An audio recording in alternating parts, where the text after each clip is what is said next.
蛇虫鼠蚁。于义伟皱了皱眉，心中一下子有些紧张。他最害怕的就是叶晨这句话里其实是话有所指。难不成我的血纹真的折在了他手上？可是不应该呀。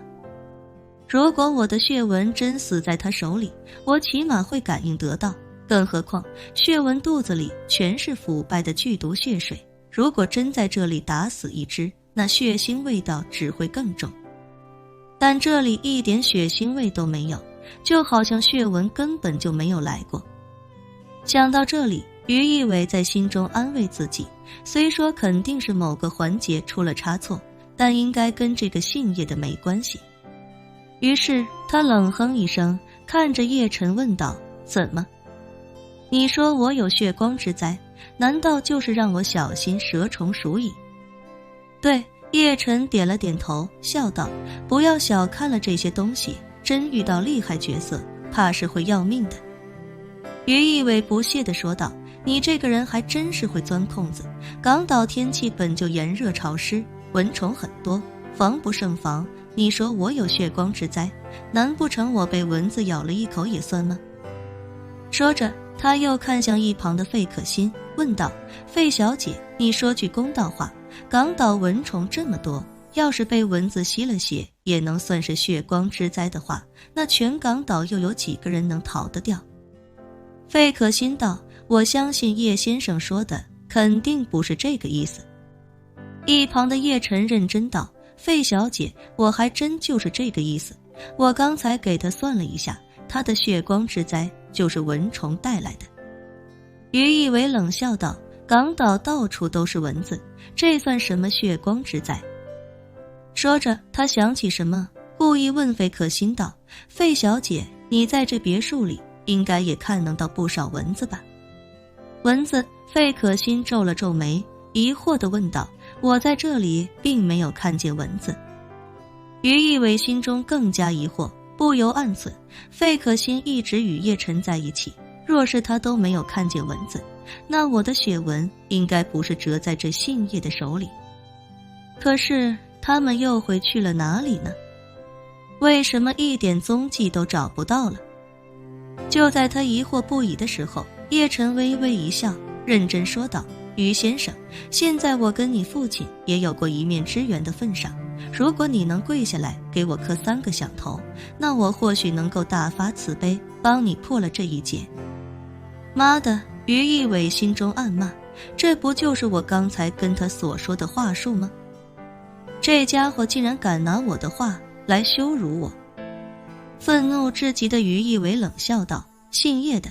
看来你是真的不知天高地厚，既然如此，那我就等着你跪地求饶的那一刻。说罢，他愤怒地转过身，抬脚便要准备出去。这时候叶晨心念一动，下一刻不远处摆放的陶瓷瓶里便迅速飞出20几只硕大如马蜂一般的超大蚊子，每一个都如成年人的小指头一般粗细，很是吓人。这血蚊的一大特点就是飞起来几乎没有动静，所以此时的费可欣和于义伟都没注意到这一情况。而血蚊本身被叶晨的灵气所包围，也没有释放出任何血腥味道，更是让于义伟无从察觉。还是叶晨在血蚊飞到于义伟头顶的时候，好心地提醒道：于大师，当心大蚊子。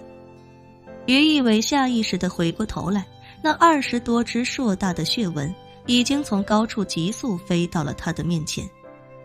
于义伟的第一反应是惊喜，心中暗忖：卧槽，这不是老子的血纹吗？而他的第二个反应就变成了惊吓，脱口骂道：卧槽，这些血纹怎么变得这么大？他的第三个反应还没做出来，整个人的面部、脖颈、双臂以及双腿便传来一阵阵剧痛。这些血纹的口气已经从原本头发丝一般粗细，变成了现在如注射器的针头一般，又粗又长，而且坚硬无比。这种疯狂的叮咬，比起马蜂蜇人来，也是有过之而无不及。而且这些血纹的身体变大了，体内的毒液也几何倍增长，立刻让于义伟浑身剧痛无比，倒在地上哀嚎不已。费可欣吓得脸色惨白，她长这么大也没见过这么大的蚊子，再加上女孩子先天对这种东西非常敏感，所以下意识地躲到了叶晨的怀里，不由自主地用双手捂住面部，生怕这恐怖的大蚊子过来叮咬自己。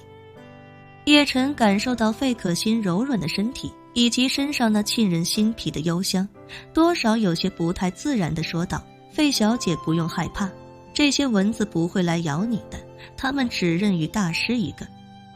费可欣紧张地问道：叶先生，您确定吗？这蚊子还会认人？当然，叶晨指着地上奄奄一息的于义伟，笑着说道：不信你看。费可欣小心翼翼地看了过去，只见于义伟身上盯着20多只恐怖的大蚊子，可是每一只蚊子都不像刚才那般粗壮，而是肉眼可见的瘪了许多。这主要是因为这些血蚊本身就不吸血，它们只会将体内稀薄的剧毒腐血注射到被攻击者的体内，而眼下这些血蚊早已经将体内所有的腐血都注入了于义伟体内。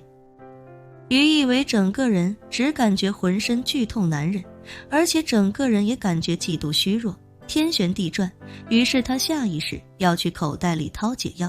可是因为手上有多处被血蚊叮咬，疼得根本使不上力，手就算抓到了解药的瓶子也根本掏不出来。这一刻于义伟惶恐无比，他知道血蚊的毒性很大，之前很少出人命是因为剂量小，可现在自己中毒的剂量已经算得上是巨大，再不服用解药，怕是毒素很快就会流遍全身，最终毒发身亡。于是他只能无助地看向叶晨，口中虚弱地哀求道：叶先生，求您救命啊！叶晨笑道：我早说了你有血光之灾，你就是不信，现在信了吧？信，我信。于义伟的脸色已经变得惨白，连嘴唇都没了半分血色，他感觉自己中毒的迹象不断加重，似乎已经到了濒死的边缘，于是慌乱无比地哭着说道：叶先生，我不想死啊，叶先生，求您大发慈悲，帮我把解药拿出来为我服下，求求您了。叶晨惊讶地问道：奇怪，你怎么还有专门的解药？难不成这些蚊子是你养的？事到如今，于义伟也不敢隐瞒，只能老老实实地说道：是我养的，可我也不知道他们为什么会忽然变得这么大。叶先生，我快死了，我给您磕头，求您救救我吧，叶先生，